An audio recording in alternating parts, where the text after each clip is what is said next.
Good morning everyone. I welcome back to my YouTube channel Aditya academic.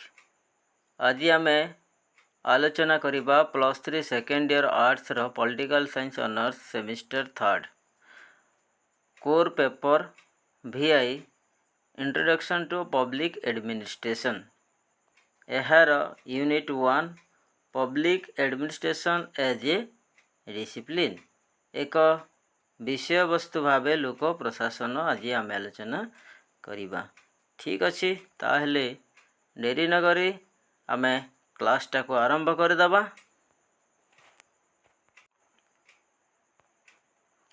आज ये video रे आम आलोचना करिबा यूनिट 1 रो इंट्रोडक्शन ऑफ पब्लिक एडमिनिस्ट्रेशन लोक प्रशासन रो उपक्रम बा परिचय मीनिंग ऑफ पब्लिक एडमिनिस्ट्रेशन लोक प्रशासन रो अर्थ डेफिनेशन ऑफ पब्लिक एडमिनिस्ट्रेशन लोक प्रशासन रो संज्ञा नेचर ऑफ पब्लिक एडमिनिस्ट्रेशन लोक प्रशासन रो प्रकृति स्कोप ऑफ पब्लिक एडमिनिस्ट्रेशन लोक प्रशासन रो परिसर ये 5टी पॉइंट को आम यूनिट 1 रो डिस्कशन करिबा core paper VI।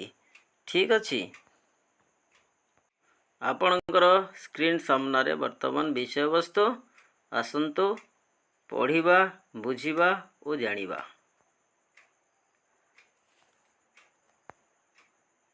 Public administration as a discipline एक विषय वस्तु भावे लोक प्रशासन।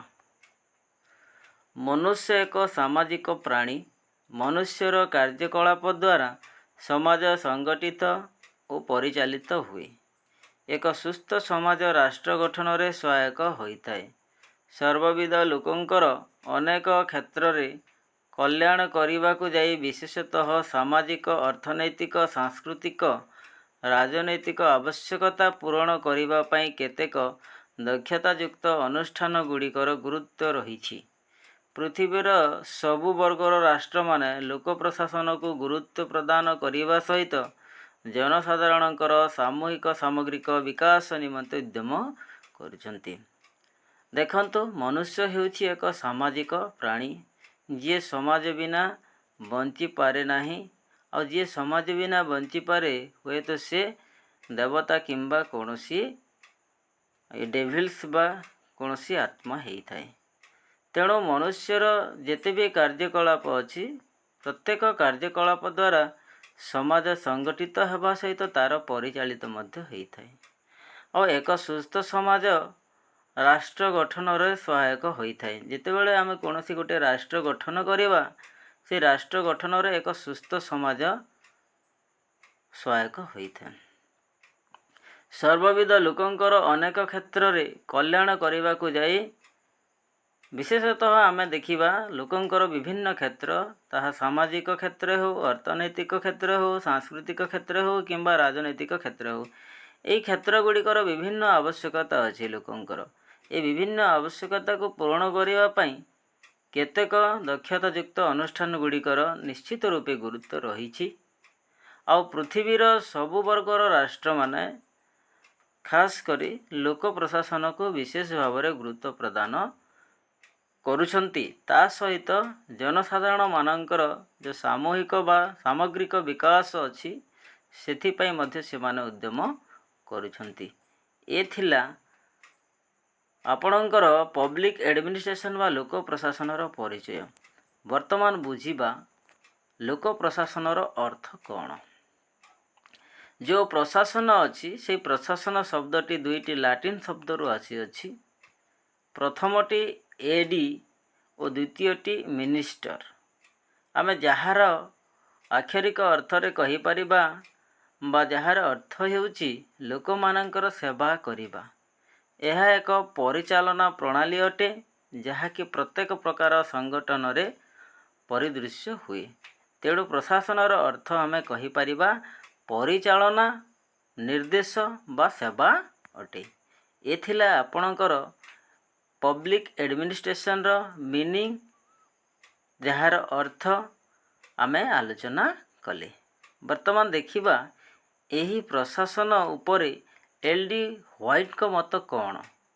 से कहउछंती जे ପ୍ରଶାସନର କଳା ହେଉଛି ସମନ୍ୱୟ, ନିର୍ଦ୍ଦେଶ, ପରିଚାଳନା, ମାନବ ସମ୍ପଦର ସୁବିନିଯୋଗ କରି ଅଭିଲକ୍ଷିତ ଲକ୍ଷ୍ୟରେ ଉପନୀତ ହେବା।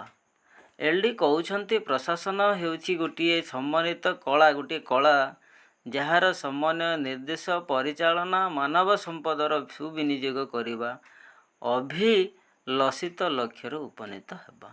ଠିକ୍ ସେହିପରି ହର୍ବର୍ଟ ସାଇମନ୍ କହୁଛନ୍ତି ପ୍ରଶାସନ ହେଉଛି ଗୋଟିଏ ଗୋଷ୍ଠୀର ମିଳିତ ଉଦ୍ୟମ ଓ ସମନ୍ୱୟରେ ସାଧାରଣ ଲକ୍ଷ୍ୟ ହାସଲ କରିବା।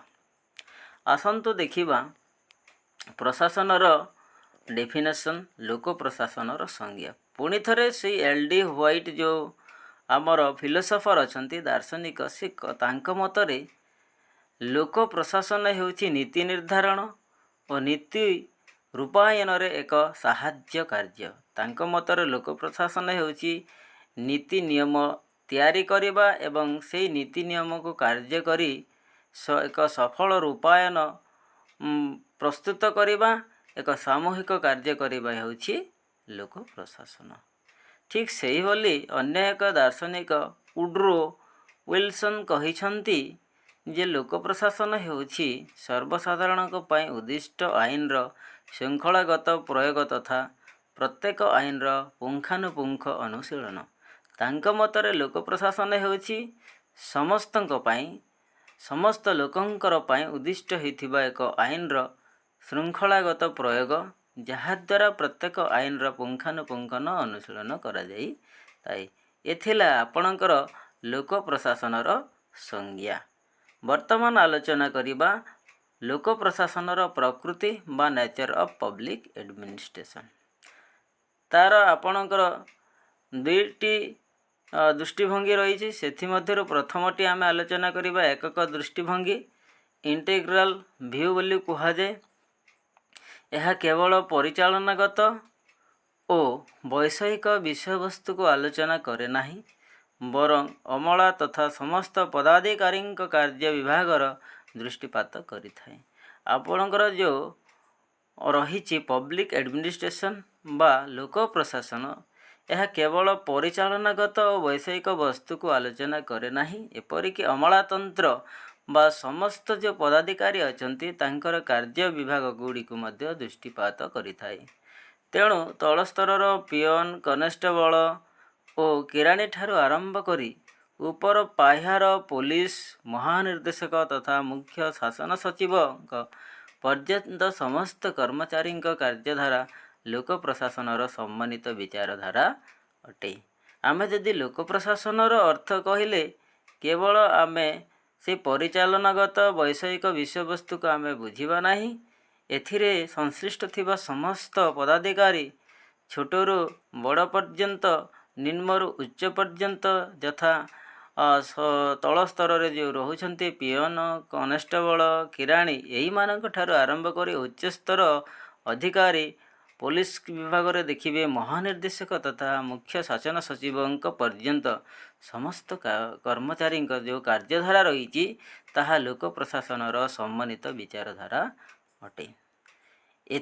ଏହା ଉପରେ ଡାଇମକ୍ ଦାର୍ଶନିକ କହିଛନ୍ତି ପ୍ରଶାସନ ହେଉଛି what and how of government. ସେ କହିଲେ ହ୍ୱାଟ୍ର ଅର୍ଥ ହେଲା ସ୍ପଷ୍ଟ କରିବାକୁ ଯାଇ କହିଛନ୍ତି ଯେ ଗୋଟିଏ ବିଷୟରେ ବୈଜ୍ଞାନିକ ଜ୍ଞାନ ଯାହାକି କାର୍ଯ୍ୟକୁ ସଫଳତାର ସହିତ ରୂପାୟନ କରାଯାଇପାରିବ। ଠିକ୍ ଅଛି। ହାଉ ହେଉଛି ପରିଚାଳନାଗତ କୌଶଳ ଯିଏକି ସଂଗଠିତ ଭାବେ କାର୍ଯ୍ୟଟିକୁ ଲକ୍ଷ୍ୟ ପୂରଣ ଦିଗରେ ଅଗ୍ରସର କରାଇଥାଏ। ଏ ଥିଲା ଆପଣଙ୍କର ନେଚର ଅଫ୍ ପବ୍ଲିକ୍ ଆଡମିନିଷ୍ଟ୍ରେସନ୍ର ଗୋଟିଏ ଭାଗ। ଆଉ ଗୋଟିଏ ଦୃଷ୍ଟିକୋଣ ଦେଖିବା ଯେଉଁଟାକି ଆପଣଙ୍କର ମ୍ୟାନେଜେରିଆଲ ଭ୍ୟୁ ବା ପରିଚାଳନାଗତ ଦୃଷ୍ଟିକୋଣ। ଏହି ମତ ଅନୁସାରେ ଯେଉଁ ବ୍ୟକ୍ତି ବିଶେଷ ସରକାରୀ କାର୍ଯ୍ୟକୁ ସଫଳତାର ସହିତ ପରିଚାଳନା କରି ଶାସନ ବ୍ୟବସ୍ଥାକୁ ଅଗ୍ରସର କରାଇଥାନ୍ତି ସେମାନଙ୍କୁ ପ୍ରଶାସନିକ କର୍ମଚାରୀ କୁହାଯାଏ। ଦେଖନ୍ତୁ ଆପଣଙ୍କର ରହିଲା ଗୋଟେ ଇଣ୍ଟିଗ୍ରାଲ ଭ୍ୟୁ ରହିଲା, ଆଉ ଗୋଟେ ରହିଲା ମ୍ୟାନେଜେରିଆଲ ଭ୍ୟୁ ବା ପରିଚାଳନାଗତ ଦୃଷ୍ଟିକୋଣ।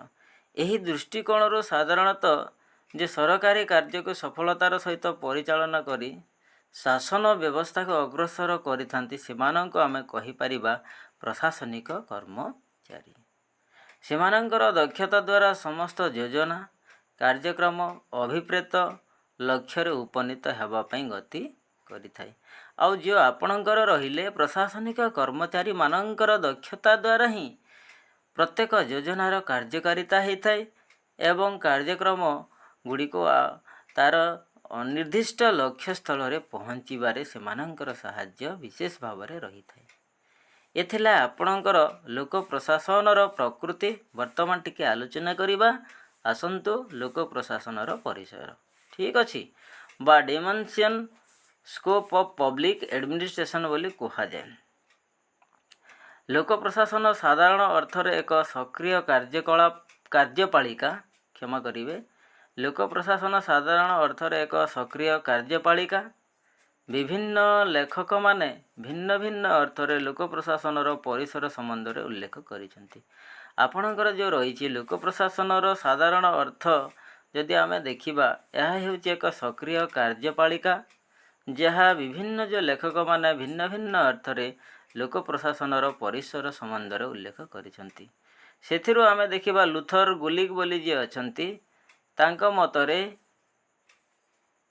POSD-CORB ପୋଷ୍ଟ କର୍ବ ବୋଲି ଯେଉଁ କହନ୍ତି ଚିନ୍ତାଧାରା ମାଧ୍ୟମରେ ଲୋକ ପ୍ରଶାସନର ପରିସର ସମ୍ବନ୍ଧରେ ଉଲ୍ଲେଖ କରିଛନ୍ତି ଯେ ପ୍ରତ୍ୟେକ କାର୍ଯ୍ୟର ଆଦ୍ୟ ଅକ୍ଷରକୁ ନେଇ ସେ ନିମ୍ନଲିଖିତ ଶୃଙ୍ଖଳା ପ୍ରତିଷ୍ଠା କରିଛନ୍ତି। ଦେଖିବା ଏଠି ଯେଉଁ ପୋଷ୍ଟ କୋଡ଼ ବୋଲି ଗୋଟେ ଯେଉଁ ଚିନ୍ତାଧାରା ଅଛି ତାର ପ୍ରତ୍ୟେକ ଯେଉଁ ଆପଣଙ୍କର ଅକ୍ଷର ଅଛି ତାକୁ ନେଇକି ସେ ଶୃଙ୍ଖଳା ପ୍ରତିଷ୍ଠା କରିଛନ୍ତି। ଦେଖିବା ଫାଷ୍ଟ ଅଛି ଯୋଜନା। ପିରେ ଯେଉଁ ଆପଣଙ୍କର ଅଛି ପି ଷ୍ଟାଣ୍ଡ ଫର୍ ପ୍ଲାନିଂ ବା ଯୋଜନା, ଯାହାକୁ ଆମେ କହିପାରିବା ଓରେ ଅର୍ଗାନାଇଜିଂ ବା ସଂଗଠିତ କରିବା।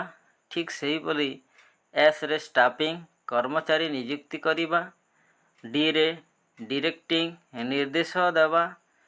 ସିରେ କୋଅର୍ଡ଼ିନେଟିଂ ସମନ୍ୱୟ ସ୍ଥାପନ କରିବା। ବିବରଣୀ ପ୍ରଦାନ କରିବାର ଅର୍ଥ ହେଲା ରିପୋର୍ଟିଂ।